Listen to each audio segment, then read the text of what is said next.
ঘূর্ণিঝড় রিমালের প্রভাবে ক্ষতিগ্রস্ত এলাকা পরিদর্শনে গেছে আওয়ামী লীগের প্রতিনিধি দল।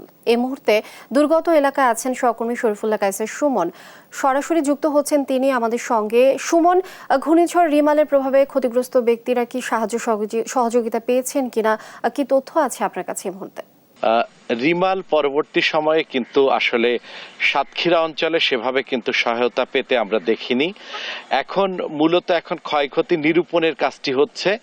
একটি প্রাথমিকভাবে ক্ষয়ক্ষতি নিরূপণের একটি তালিকা প্রকাশ করেন জেলা প্রশাসন মোহাম্মদ হুমায়ুন কবির। এর পরবর্তীতে এখানে এসেছেন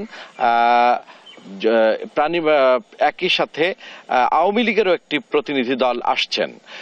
তো পানি সম্পদ মন্ত্রণালয়ের সচিব নাজমুল আহসান তিনি কিন্তু এই মুহূর্তে আছেন খুলনাতে, এবং খুলনার কয়রা এবং পাইকগাছা অঞ্চলের ক্ষয়ক্ষতি শেষ করেই তিনি ঢুকবেন শ্যামনগর উপকূলীয় এলাকা, শ্যামনগর বিশেষ করে দ্বীপ ইউনিয়ন, গাবুরা এবং এই অঞ্চলগুলো পরিদর্শন করবেন। আমরা এখানে গণমাধ্যম কর্মীরা সবাই উপস্থিত আছি, এবং এছাড়াও একই সাথে কিন্তু আওয়ামী লীগের পক্ষ থেকে ক্ষতি নিরূপণ এবং করণীয় নির্ধারণের জন্য এখানে আওয়ামী লীগের কেন্দ্রীয় যুগ্ম সাধারণ সম্পাদক বাহাউদ্দিন নাসিম, এস.এম. কামাল হোসেন সহ একই সাথে এখানকার সংসদ সদস্য এবং এখানকার আওয়ামী লীগের প্রতিনিধি দলরা সবাই যুক্ত হবেন। এটি পৃথক পৃথকভাবে একই অঞ্চল পরিদর্শন করবেন। দুটি পরিদর্শন অনুষ্ঠিত হবে।